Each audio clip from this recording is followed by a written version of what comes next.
So remember, the single father's mother doesn't know that his brother and sister-in-law are dead and that he's been raising his adopted daughter this entire time. So she doesn't know any of these facts because, again, her health was failing and he worries that if he tells her the truth, it would make her health worse and cause her to pass away. So he doesn't want to pressure her or hurt her anymore. So he's been lying to her this entire time, which is going to hurt her down the line way worse than being told from the get-go. And so he's been freaking out, but he knows he can't continue to lie to her about the truth because, again, she's been calling and texting and wanting to see her family, wanting to come visit or them to come visit her. Like, she's wanting to see her eldest son and her daughter-in-law. Like, she wants to actually physically see them, and this is freaking him out because he knows that she might make a trip on her own, even though her health is poor, that she might run off and come see them, and he knows this won't go well. And so he knows he needs to tell her the truth. And he goes to the main character and they come up with a plan because he's not been planning this entire time. He's not made up a plan to tell his mother his truth because he just keeps running from it. And he keeps lying to her and he knows he has to tell her the truth. But he doesn't want to. It kind of worries him for her health. So they come up with a plan that they can tell her the truth without harming her. And they will be able to take care of her. But I know this is going to blow up. And I'm so terrified for this poor woman. He goes to his mother, still lies to her because, again, the plan isn't completely settled and set to tell her the truth, but he does leave his adopted daughter with his mother and a caregiver with his mother and adopted daughter while he returns back to his place. The single father was able to get a promotion at work and things have been good for him now because, again, he was scraping by. Like, yes, he had enough money to take care of his daughter, his mother, and himself, but he was scraping by still. And now with this promotion, he doesn't actually have to fear for money anymore. He can actually provide more things for himself, his daughter, and his mother. And I'm so happy for him.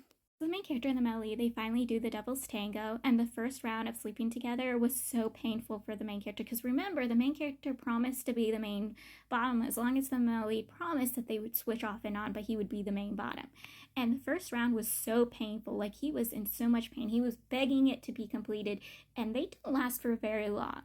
But yes, the main character was so much pain, and I'm like, dude, did you not practice taking it? You didn't use toys? Like, you knew you could be sleeping with a dude with a big thing, and you never slept with a dude as the bottom. Like, you should have been practicing because, like, it is not easy to take something like that up you. Like, dude, you needed to practice. Like, I was terrified for him the entire time I was reading it. Like, he did not practice this entire time. He did not finger himself. I was like, dude, seriously? Like, I was fearful for him. And they do have a second round, and it was way better than the first round. Like, he was in way much more pleasure, like he was enjoying it, and now they do it like rabbits. Not like full-on like rabbits, but they still do it off and on because the male lead can't keep his hands off the main character, and the main character's enjoying it. But they haven't switched yet, and I'm waiting for them to switch. Give me the switch. I need to see the male lead as a bottom. Like, he gets to sit on the main character's lap after they do the devil's tango, but they haven't done the devil's tango with the male lead as the bottom. But I hope, unlike with the main character, the male lead actually practices taking it.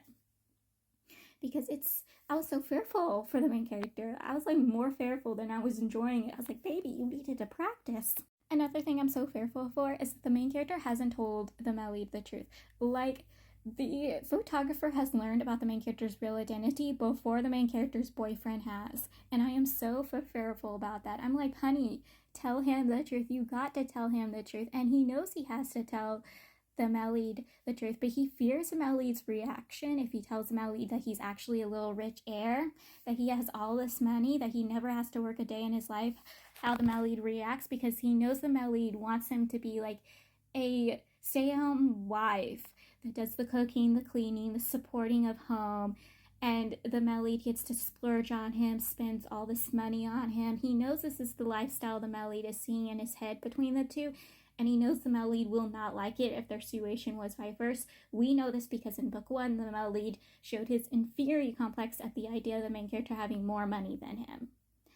How he thought he wouldn't have a chance with the main character if the main character was richer than him. Like, this dude freaks out about this money situation so much.